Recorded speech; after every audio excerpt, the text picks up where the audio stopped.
Which celebrity's death actually made you cry?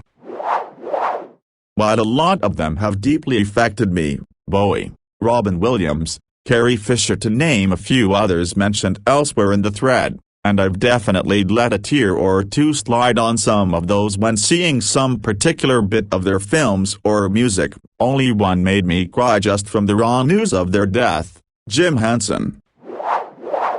Fred Rogers, he was genuinely the nicest man to anyone who ever met him. I'll admit to tearing up at everyone's responses, too. I'm glad he impacted everyone's lives so much. It has been a great read, even the few snide comments which I'll respond to by quoting Fred Rogers. You've made this a special day just by your being you. This man had a heart of gold. I remember him doing episodes that featured disabilities, and if I recall correctly, an episode dealing with racial discrimination. Heaven got a gem when he passed.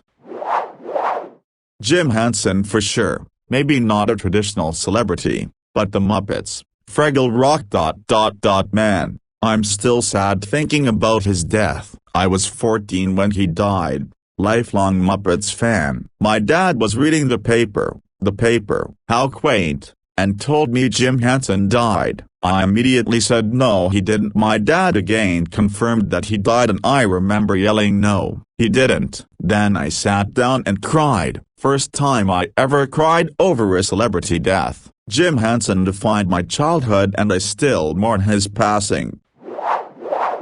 This one got me too. There's a Star Wars MMO called The Old Republic that features Alderaan, Princess Leia's home planet, and I ended up doing a bit of an online vigil there with some other folks for a few hours. The music that plays in that area is very somber, and most people just wanted to sit quietly and remember her. So in a game where people are usually running around maniacally and spamming chat, it was an emotional experience. I was also very cut up by Jeremy Bulloch's passing last year. He played Boba Fett in the original trilogy, and he was fairly active with certain fan circles, including a Mandalorian costuming group that I was in for a while. He was one of the only celebrities that I hoped to meet someday, and thought I had a reasonable chance of doing so, and he was supposed to be really nice and down to earth. I guess it never occurred to me that he was getting older.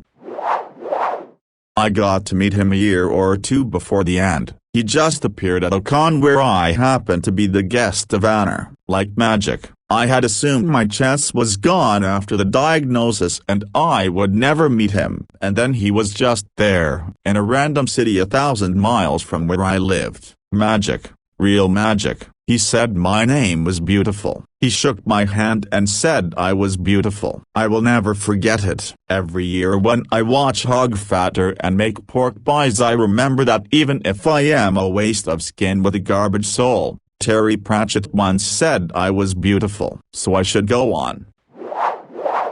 This is the one for me. He was just a kid, so talented, and seemed like a really good guy. I'm my mom and stepfather's only child too, and I think that colors my perception of it. Imagining their loss, and remembering the look on his mother's face when she spoke about him. It was something I often thought about growing up, for example of how wrecked my parents would be if something ever happened to me, and I imagined that must have been playing through his final thoughts as well. He voiced the main character in one of my children's favorite cartoons, and I honestly tear up a little whenever the character speaks to his mom.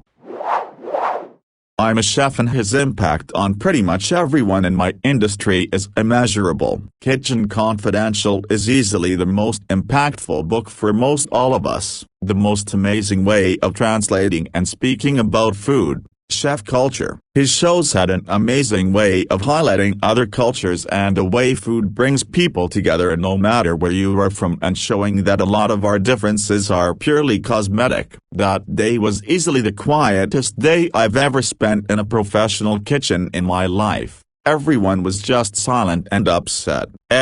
Thanks to everyone who shared their feelings about him. It's crazy to me to see how much influence he had in so many people's lives of all walks of life. even if they aren't a part of the culinary industry. It's a credit to who he was as a person. For a lot of the comments here, I just want to say really quickly, if you're suffering from depression or having suicidal thoughts, please, please, please, talk to someone, friends, family, therapist, phones, lines, anyone, everyone. You matter, no matter what you may think, and you matter to others around you. Please open up and talk to people.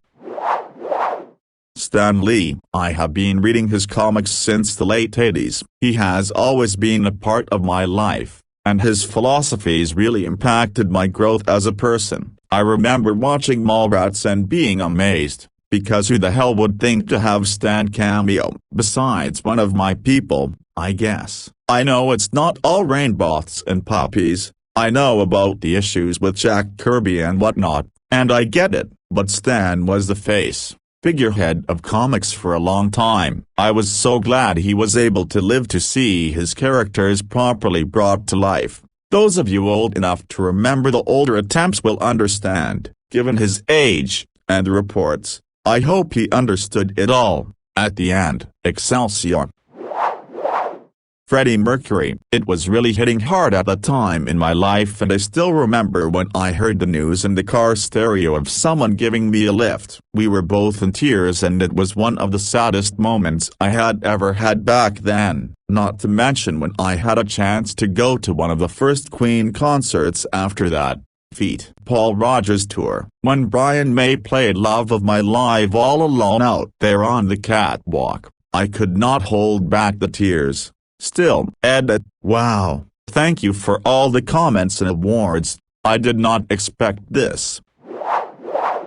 Robin Williams and Chester Bennington. Linkin Park got me through the darkest parts of my life and kept me alive. My dad died by suicide 10 years ago when he just came back into my life, and I lost my entire world at that point. And LP and other bands helped me through. Chester's death rocked me, and so did knowing I would never get to see them live. I saw the tribute concert they did for him. I remember vividly during Numb, I think, they called out to the audience, "I want you guys to sing so loud Chester can hear you." And I broke down. I could hear the audience start sobbing. Every lyric hit me before his death. And hearing leave out all the rest or Numb makes me realize he was telling us his story the whole time, being suicidal. You listen to stuff like that and you understand it on a different level. Robin was just a pure soul who made me and millions of others laugh, all while hiding such pain and an illness he couldn't control. It's a bit like how we say in Narcotics Anonymous, what happens when the person who kept you from relapsing relapses? It was such a cold and empty world after they left us, and I never even met them in person. I saw them live in 2012, but it's weird to say I won't ever again, and I still can't watch Robin Williams movies because it makes me so sad. Same with Anthony Bourdain, or really anyone that died from suicide, knowing when they were filming or whatever how unhappy they were. Heartbreaking. Also Heath Ledger and Big Black. So sad. Ed. Also Alan Rickman's, Prince, Chadwick Boseman, Mac Miller, Paul Walker, Chris Cornell, Steve Irwin, Carrie Fisher, Grant Imahara. I'm sure I'll add more. This one really shook me. While Glee had some problematic moments, Nia was always such a star. So much talent. Her character was such a positive role model for me when I was a teenager. My heart aches thinking of her little boy and what her final moments must have been like. She probably didn't know for sure that her son was okay as she was dying. A year before Nia passed, a family friend was out canoeing with his 7-year-old son when the canoe capsized and both of them drowned. I think of them every day. I think this is why Nia's death hit me especially hard, as the circumstances were similar. It's a haunting reminder of how any day could be our last.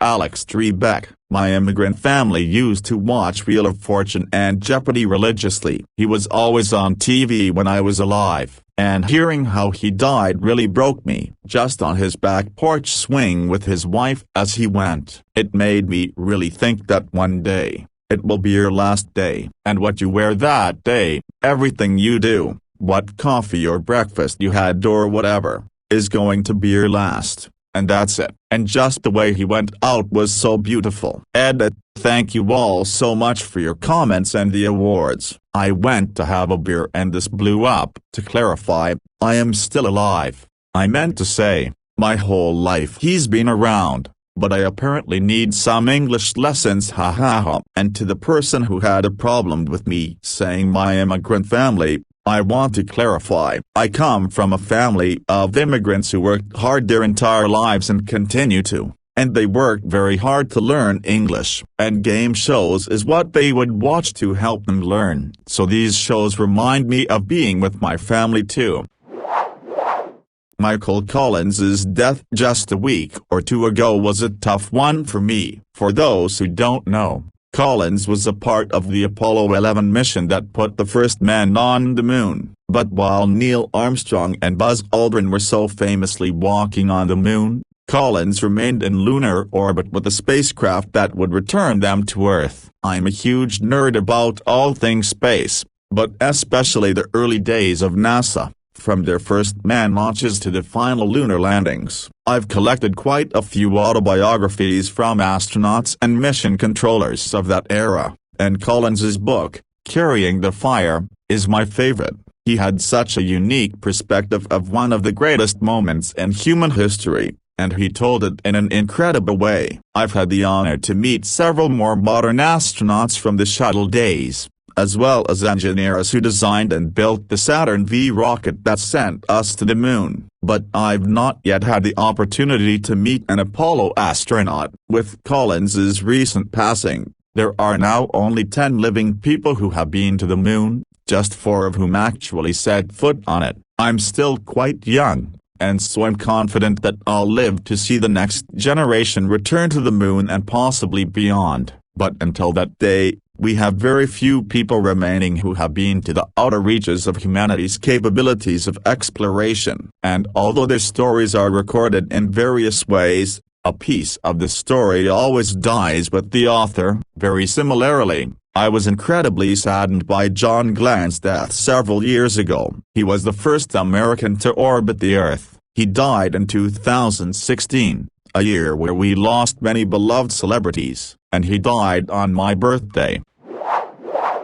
I remember blasting levels out of my good buddy's car the first time I heard it in 10th grade. I'd never heard anything like it, but it was really great. It's still a huge nostalgia hit. That, Scary Monsters, and Ghosts and stuff. Listening to any of those takes me right back. That started a years-long love of electronic music, and Avicii kept on giving us gifts and evolving over time. Discovering his talent and uplifting style, and true as I was stressing to get into uni, was also unforgettable. It took years for me to actually make friends who'd go to any concerts. I saw Millennium in a tiny venue, then at other venues Tiesto, Deadmau5, Audien, Order. Deadmau5's set was actually disappointing, but Resin Getter were strong. I could not find an Avicii and Skrillex show anywhere near me for my life. I really wanted to see Avicii in concert. He's been so consistent, and his music was the soundtrack to so many good times in my life. Then he took his life. That hit me harder than any celebrity death. It was a hard break with the past. We still have lots of talent in this world and lots of artists who were heavily inspired by him. Even Joel didn't have too much bad to say about him. I've gotten probably a bit too old to still go to concerts. I never did make it to see Avicii in concert,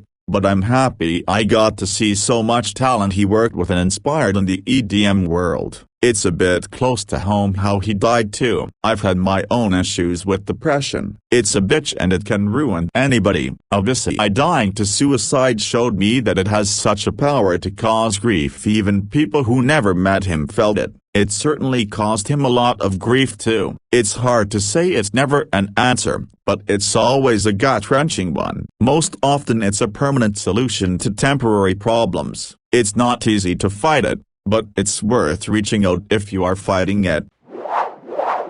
Yep, I wouldn't even consider myself a big fan of his, but it still gets me. Like, He was so young. He's roughly my age, and it was just so shocking to have someone my age just dead seemingly out of nowhere. It's weird, because I had several classmates, not people I knew, but people I went to school with, die, and none of them bothered me as much as this. This still is probably the one celebrity death that has ever really bothered me.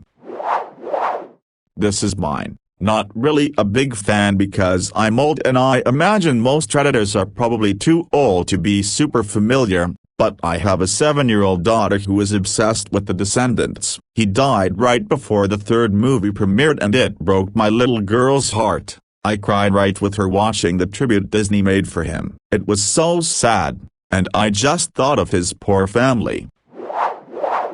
If it makes you feel any better, it wasn't just in his head. The Lewy Body Dementia Association, LBDA, clarified the distinction between the term used in the autopsy report, diffuse Lewy body dementia, which is more commonly called diffuse Lewy body disease and refers to the underlying disease process, and the umbrella term Lewy body dementia, which encompasses both Parkinson's disease dementia, PD, and dementia with Lewy bodies, DLB. 165, according to LBDA spokesperson Dennis Dixon, the report confirms he experienced depression, anxiety, and paranoia, which may occur in either Parkinson's disease or dementia with Lewy bodies. In early PD, Lewy bodies are generally limited in distribution, but in DLB, the Lewy bodies are spread widely throughout the brain, as was the case with Robin Williams. 165. Ian G. Keith, professor and researcher of Lewy body dementias, commented that Williams's symptoms and autopsy findings were explained by DLB. 166. He was going to deteriorate for the rest of his life. I'm happy he found peace. John Prine when he passed from COVID-19 complications last year. First time crying over a celebrity since David Bowie. But Prine really took a big toll on me for a few days. Amazing songwriter, beautiful voice, and such a kind soul taken before his work here was done. John brought me to tears so many times through his music. He will continue to make me cry for the rest of my life, I'm sure. I weep with happiness when I hear my wedding song, In Spite of Ourselves, and I weep with sadness, but with a smile, at when I get to heaven. I will cherish his music forever and vow to evangelize his word for all my days. John Prine lyrics make us better human beings. I almost never watch superhero movies but decided to see Black Panther when it came out and loved it. I was diagnosed with colon cancer a year later, did surgery and chemo, was in remission for a little bit. I found out about his death a few days after I found out the cancer had returned and was now stage 4, with the 70% death rate. I had to leave the house. I was sobbing so hard when I found he died. I didn't want to scare my children. It's so heartbreaking thinking about it still. I don't know how he was able to film while battling cancer. I can barely get off the couch some days. He's such an inspiration. While I didn't cry, I felt so awful when they found the body. It felt like, for a little while, that the internet was missing something. Everyone's videos or live streams seemed a bit off around the time he passed. I don't think the internet will ever really be the same, and, while nothing could make his death somehow worth it in the slightest, at least an important lesson was taught to edgy assholes on Twitter mocking a man's mental illness. It's not that I cried, but the fact that his losses still felt really strongly today. I often think about how he would have reacted to current gaming news and badly miss the quality of his work that introduced me to many great games. Then all of a sudden the YouTube algorithm hits you with the recommendation of one of his vids and I go through those feelings all over again. Unlike other celebrities being an internet personality, the majority of his work is immortalized.